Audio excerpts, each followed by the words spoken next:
उलमा का साथ दो, उलमा का साथ दो।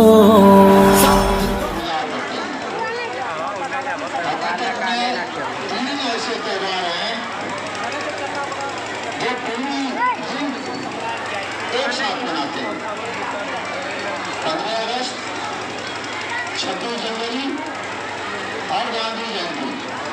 2 अक्टूबर गांधी जयंती, 26 जनवरी और 15 अगस्त।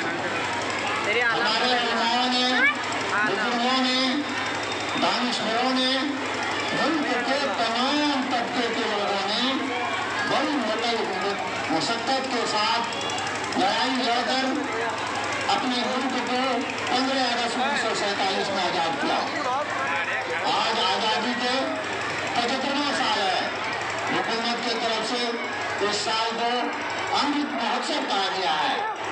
पूरे मुल्क के लोग हर खित्ते में, हर इलाके में, हर सूबे में आज जो है ये त्योहार मनाया जा रहा है।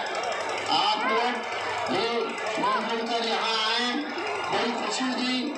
साथ ही साथ जो मदरसे की जानिब से इतला है कि आप अपने बच्चों को मदरसा भेजें और मदरसे में छुट्टी लेने के रिवाज को कम करें।